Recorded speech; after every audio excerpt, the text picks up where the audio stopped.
cold-blooded scream piercing through the cloying music. I looked down to see Freya writhing, unlatched from my breast, my nipples shriveled up from the shock of exposure, the air chilly despite the beating sun.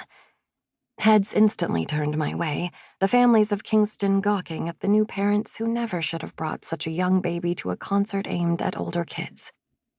Freya followed her scream with a monkey cry, an ee, ee, ee I'd never heard before becoming a mother, one that was so common now.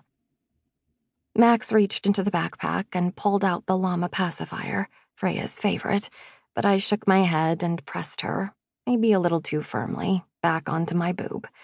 She stopped, thank God, just as the two guys in front went into their next verse. Now, what do we do 2 times a day, every day? The one with the extremely bushy beard asked, tapping at the face of his guitar. Sometimes even 3 times, the other guy answered, resting his pick briefly between his teeth and stretching a pair of heavily tattooed arms. Then, in tandem, as if the answer were the most exciting thing in the world, we brush our teeth! The crowd, a smattering of families scattered across the grass of Forsyth Park, cheered along, and the song continued. When we wake up in the morning and get ready for the day, we brush our teeth. Wahoo, a doodly-doo, we brush our teeth 1 time and definitely 2. One woman was still looking our way, even though Freya was quiet now.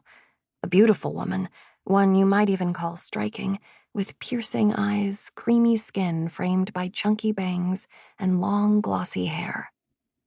I looked down, avoiding her gaze, stared for a moment at the heavy wool blanket Max laid out a half hour ago, shifted against the grass, the earth still hard and thawing beneath us, and Ides of March cold emanating from beneath. I hated to be watched as a mother. I always felt as if I weren't measuring up. By the time I looked up, the woman had turned around, back to the music, back to her family. Max squeezed my hand, grounding me. You okay? I nodded, forcing a smile. Max's dark brown eyes shone, and his wavy hair, due for a cut, flopped in front of his eyes, his beard covered lightly in this wax product I'd got him one Christmas, his crow's feet crinkling as a smile stretched across his face. He looked terribly handsome still, despite the lack of sleep, despite the circles beneath his eyes. What's more, he looked hopeful, brimming with new parent bliss, a burp cloth tossed over his shoulder for the moment Freya needed it. He was so good, his presence the balm that softened the rough edges of my emotions, the highs and lows and super lows of our post-Freya world. When he was beside me, helping, supporting, looking at her with such awe and love, I almost felt it would all be okay. I supposed it was destined to be this way, I thought, as I adjusted Freya on my breast. Max had been all encouragement, all assurances from the moment he found out I was pregnant.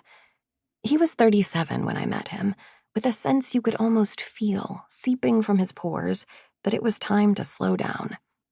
His band, the Velvet Hope, a synthy alt-rock act that I genuinely loved, had brought him a bit of indie and festival circuit fame, but little in the way of money.